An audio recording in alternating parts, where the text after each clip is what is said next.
Bonjour mes amis, j'espère que vous allez bien. Aujourd'hui, petite vidéo, je vais vous parler de la saga Freddy. C'est une saga qui me tient particulièrement à cœur parce que c'est une saga qui a bercé toute ma jeunesse adolescente. C'est parti.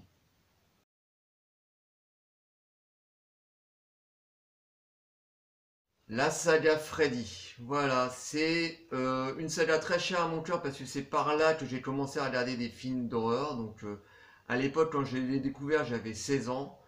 Donc, euh, donc voilà, c'est un peu ma Bible, voilà.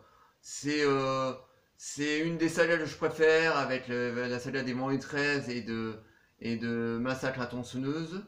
Voilà, donc revenons au tout premier Freddy, donc les Griffes de la nuit. Wes Craven, grand réalisateur, a une idée de génie.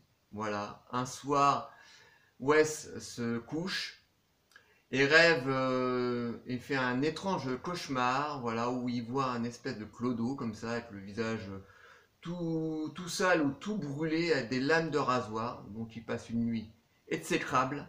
Le lendemain, il se rappelle de son cauchemar, écrit tout sur une feuille, et c'est de là, de ces quelques lignes, et de ce cauchemar, que naît le scénario génialissime de Les Griffes de la nuit. Donc voilà, grand réalisateur, voilà, qui était déjà bien connu à l'époque. Super mise en scène, voilà, Robert Englund, un tout jeune Robert Englund très charismatique.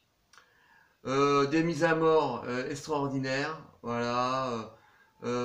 Cette histoire, fabuleuse histoire comme ça d'un tueur d'enfants qui kidnappe des enfants, qui les viole et qui les ramène dans une espèce de vieille chaufferie toute dégueulasse et au bout d'un moment les parents de ces enfants finissent par le brûler et quelques années après Freddy revient dans les rêves pour tuer nos ados à travers leurs rêves. Donc très très bon scénario.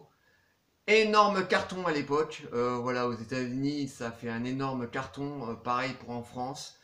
Petite anecdote, voilà, j'avais ma soeur à l'époque, ma soeur aînée à l'époque qui était le voir avec son copain. Elle avait tellement flippé pendant l'intégralité du film que quand ils ont sorti de la salle après le film, mon beau-frère, mon ancien beau-frère avait du rouge à lèvres sur tout le col de sa chemise. Donc ça veut bien dire ce que ça veut dire, que le film était tellement flippant que ma sœur en a perdu son rouge à lèvres. Voilà. Donc excellent film, réalisé par un très grand réalisateur. Donc voilà, ça a apporté déjà une belle pièce à l'édifice qui allait être la saga Freddy. Donc les Griffes de la nuit, vraiment un très grand chef-d'œuvre. Ensuite, un an après, sort Freddy 2, la revanche, ou plutôt la revanche de Freddy. Voilà, pour moi c'est clairement le meilleur de la saga, parce que le réalisateur nous emmène beaucoup plus loin. Là, Freddy arrive à trouver une solution, parce que dans le premier film, il tue la plupart des ados dans leurs rêves. Là, dans le deuxième, il arrive à sortir des rêves, donc il hante le corps d'un ado pour pouvoir tuer les ados dans le monde réel. Voilà, donc il va beaucoup plus loin. Les meilleures mises à mort de la saga se trouvent nettement dans le deuxième. Voilà, à un moment il tue un ado, il le l'ouvre en deux comme ça, et il sort de son corps. Donc les mises à mort sont superbes. Freddy est encore très très menaçant, comme ça on le voit encore dans le noir, parce qu'au fur et à mesure des films, vous allez voir, malheureusement on le voit de plus en plus nettement, quoi. Voilà, il perd de sa magie, notre ami Freddy. Donc là, dans le deuxième, on a vraiment de très belles mises à mort.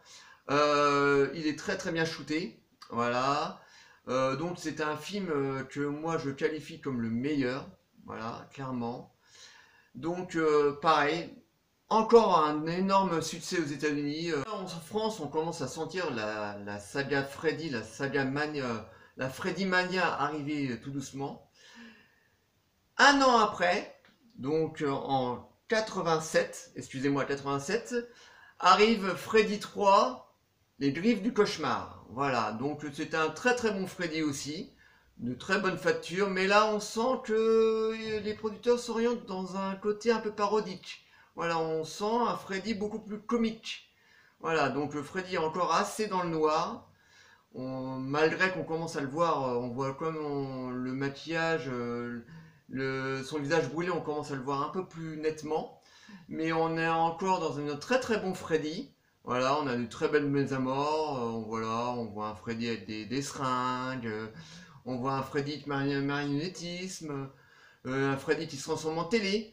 Donc voilà, c'est un très très bon Freddy. En plus, dans le troisième, au mieux que ça se passe dans un quartier pavillonnaire, là, l'intégralité du film se passe dans un hôpital psychiatrique.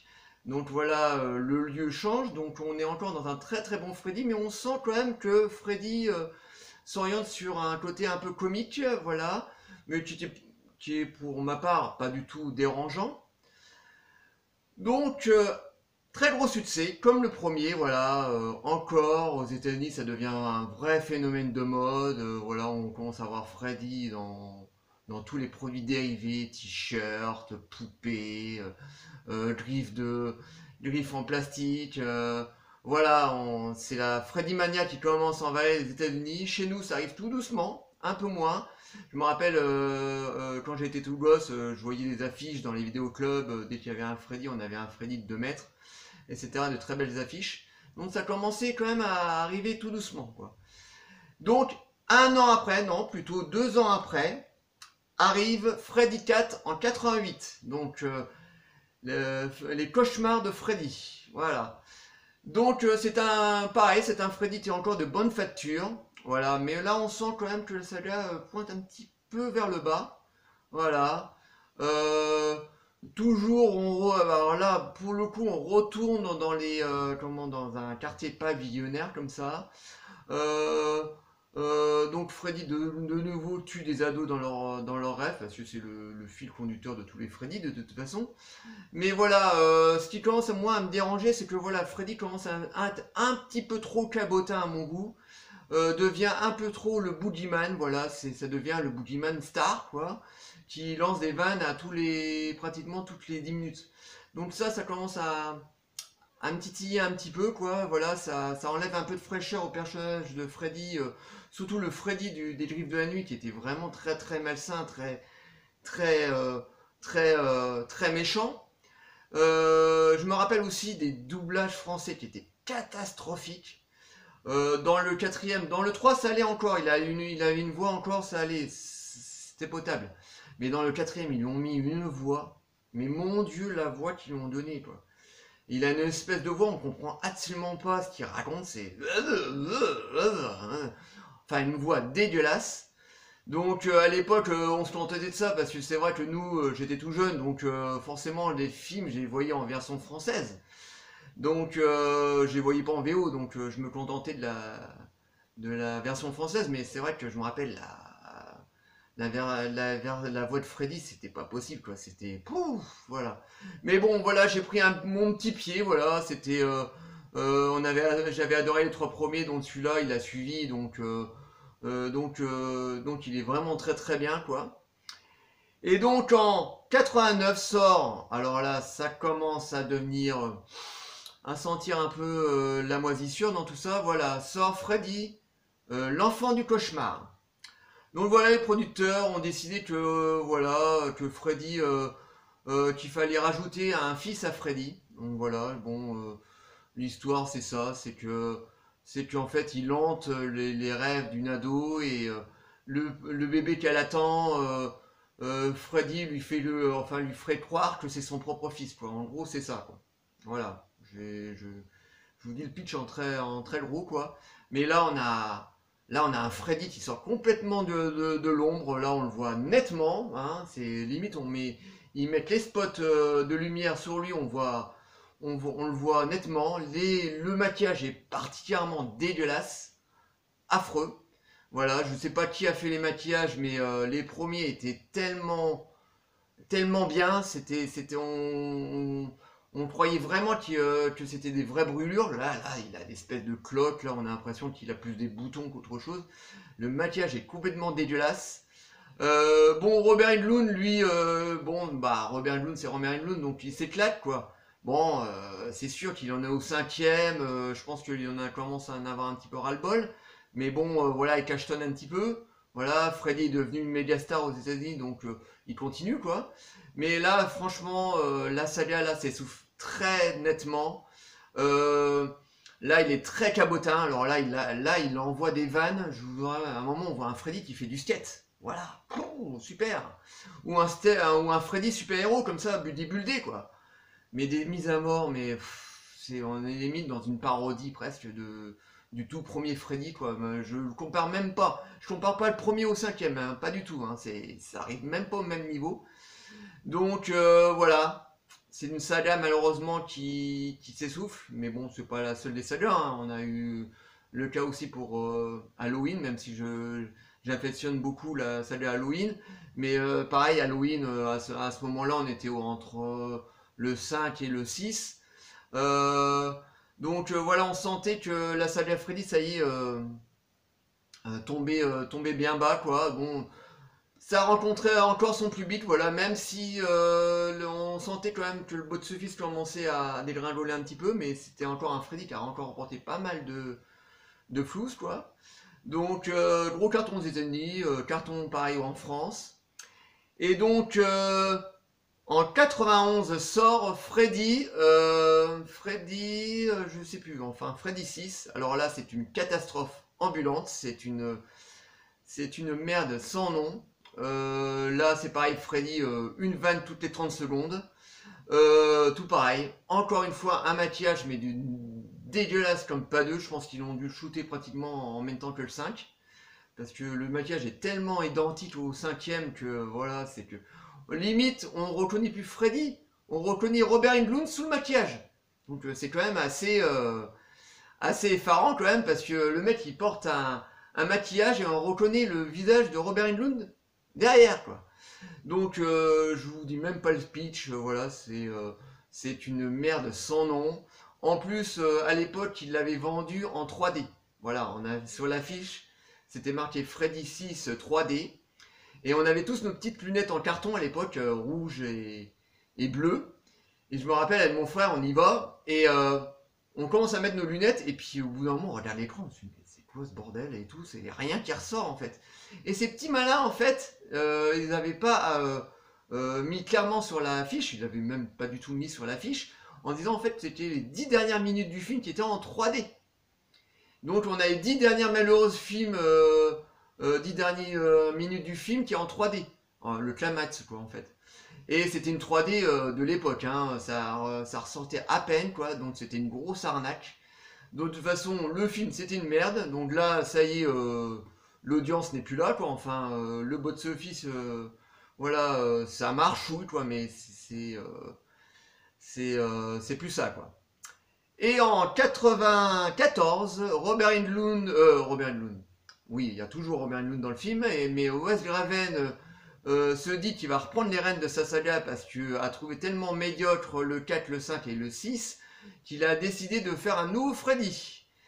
Et malheureusement, et oui, pourtant c'est Wes Craven qui reprend les rênes de sa saga, et malheureusement Wes Craven accouche d'un film pas totalement pourrave, mais très indispensable. Voilà, c'est un Freddy qui est sympa, mais voilà, en fait, c'est Freddy qui hante. En fait, c'est le film dans le film. Voilà. Dans le film, on nous dit que Freddy, en fait, c'est un personnage de cinéma, que c'est une série de films d'horreur. Et en fait, le mal prend apparence de Freddy pour arriver dans notre monde. Voilà, je sais pas si j'étais clair, mais c'est à peu près ça. Donc c'est un film qui est sympa, je me rappelle à l'époque j'étais le voir, c'est pareil, j'avais une vingtaine d'années, un peu plus. Euh, j'avais bien aimé, mais bon, c'est un film à moitié foiré, voilà. Il fait pas très peur. Voilà, on n'a pas beaucoup de mise à mort, c'est très radin dans la mise à mort. On a Heather Langenkamp, qui était l'actrice du tout premier Freddy. Elle est revenue dans le troisième, qui revient dans celui-là, donc ça fait plaisir de la revoir. Voilà, on la voit, elle a 30 ans dans le film. Elle a bien grandi. Mais bon, voilà, c'est un film qui sait se voir. En plus, Wes Craven a eu l'idée de changer complètement l'aspect de Freddy. Donc là, comme c'est pas le personnage de Freddy qui revient, mais comme c'est le mal, donc il revient avec ses griffes, mais là c'est plus un gant, mais c'est des griffes qui lui sortent des mains. Donc là, il a plus du tout le même aspect. Il a encore son chapeau et son pull rayé, mais on n'a plus le même Freddy, quoi. Donc ça a plus vraiment de sens, voilà, avec tout le reste de la saga. Donc voilà, c'est un film, c'est sympa, mais bon, voilà. Donc là, on pensait que la saga était terminée, mais non, pas du tout, voilà, parce que les producteurs, la New Line Cinema, qui est la boîte de production de toute la saga Freddy depuis le début, a décidé de faire un Freddy contre Jason. Ouais, ouais, ouais, ouais. Et à l'époque, petite anecdote encore, voilà, j'étais descendu sur Paris pour aller faire une rencontre avec Robert Englund. Oui, oui, oui, oui, le grand Robert Englund qui était venu faire une séance de dédicace à Pump à l'époque. Et je l'ai vu et j'étais sur le cul parce que c'est un acteur qui a tellement de charisme. Même en Freddy, même quand il n'a pas le maquillage de Freddy, le mec qui fait ça, on le reconnaît tout de suite, quoi. Il a le visage de Freddy qui apparaît.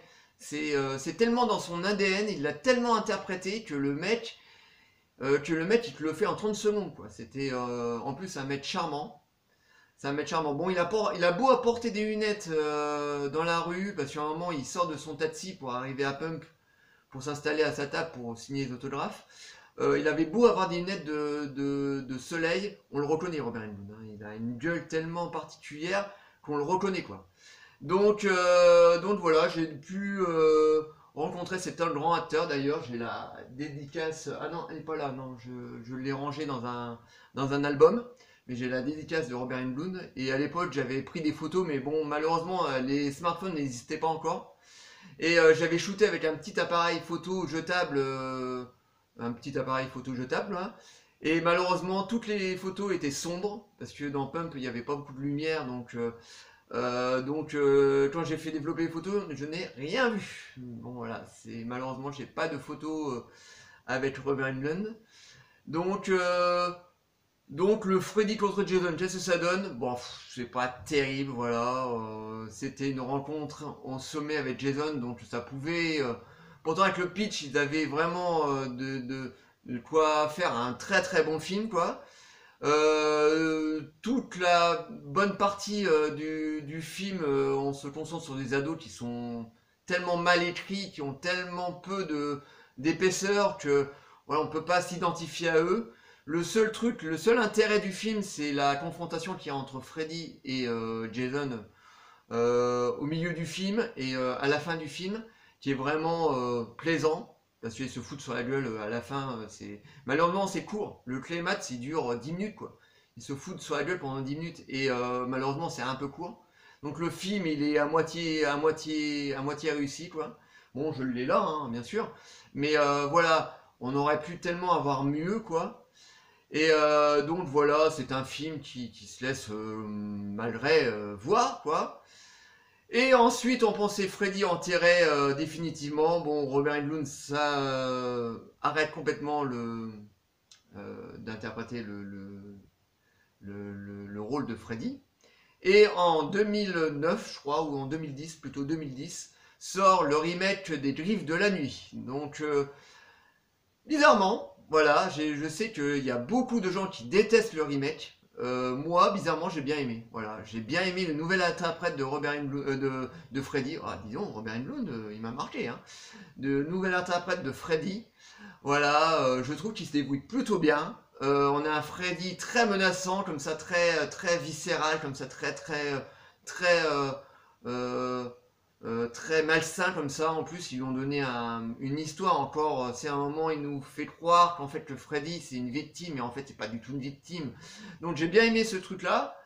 Euh, voilà, il a fait un four. Voilà, parce que c'est un remake. C'est vrai que moi, j'aime pas particulièrement les remakes parce que je vois pas l'intérêt de faire un remake en plus d'un film culte. Parce que souvent on refait des remakes des grands films cultes d'horreur. Je ne vois pas l'intérêt d'un remake à part attirer les petits genoux dans les salles, donc ça ne sert qu'à ça, quoi, en fait. Mais nous qui avons connu les films originaux, en général, c'est beaucoup moins bon. Mais bon, celui-là, il est passé dans les mailles du filet, j'ai beaucoup aimé. Voilà, donc je l'ai là. Donc moi, je trouve qu'il est pas si pourri que ça. Les gens le vomissent, en général. Moi, j'aime plutôt bien. Et donc voilà, c'était le tout dernier film de la saga, voilà, parce que je pense que Freddy avait tout dit. Et que ah oui, j'oubliais. En plein Freddy, entre Freddy 4 et Freddy 5, ils ont sorti une série télé qui est passée à l'époque sur la 5, qui s'intitulait Freddy et les cauchemars de Freddy ou un truc comme ça. Voilà, un peu le même titre que du quatrième d'ailleurs. Qui était complètement pourrave. Alors là, c'était une série, il y a eu 2 saisons. Aucun budget, donc tu sentais qu'il n'y avait pas de pognon. Robert Englund présentait, donc Freddy présentait tous les épisodes et des fois il intervenait dans certains épisodes, mais vraiment en 3-4, pas plus. Et c'était vraiment des scénarios de naze, complètement naze, avec un budget rikiki, donc la série c'est à oublier, voilà. Moi j'ai 1 ou 2 épisodes là qui traînent, j'avais réussi à le télécharger inégalement sur internet parce que voilà, je voulais revoir un petit peu ces épisodes qui m'avaient plu, parce qu'il y en avait quand même 3-4 qui m'avaient plu, surtout celui où on voit Freddy qui intervient, mais c'est vraiment une série toute pourrave, voilà, donc il n'y a pas de fric, voilà, on voulait vraiment presser le citron jusqu'à la dernière goutte, presser enfin tout ce que la saga pouvait encore apporter, quoi, enfin bon là il n'y a vraiment plus rien à tirer. Donc voilà, le remake, en revenant sur le remake, donc le remake est le tout dernier film, voilà, depuis maintenant Freddy est retourné dans sa tombe, voilà, qu'on le laisse tranquille notre pauvre Freddy, parce que là alors qu'il est, il est tout fatigué. Donc voilà ce que je voulais dire sur cette saga qui moi me plaît beaucoup, voilà, c'est ma petite cerise sur le gâteau, je la regarde régulièrement, voilà. En plus ils ont sorti un très beau coffret il y a plus presque une quinzaine d'années. Donc c'est un beau digipack où tu as tous les films comme ça qui ont été remasterisés avec des bonus, etc. C'est un très très beau coffret. De toute façon, pour l'instant, ils n'ont pas encore édité la saga Freddy en 4K. Je pense qu'ils vont le faire dans peu de temps là. Donc voilà ce que je voulais dire sur cette saga qui me plaît particulièrement. Bon, bah j'espère que cette petite vidéo, grande vidéo, hein, énorme, je sais pas, je suis à 17 minutes déjà. Wouh! Voilà, donc j'espère que cette vidéo vous aura plu, j'espère que je vous ai parlé correctement de tous ces films Freddy. J'espère qu'elle vous a plu, donc likez, abonnez-vous, envoyez-moi des commentaires parce que j'adore vous lire. Enfin bon, j'en ai pas dans 150 millions, mais bon, j'adore vous lire. Et je vous dis à très très bientôt. Ciao.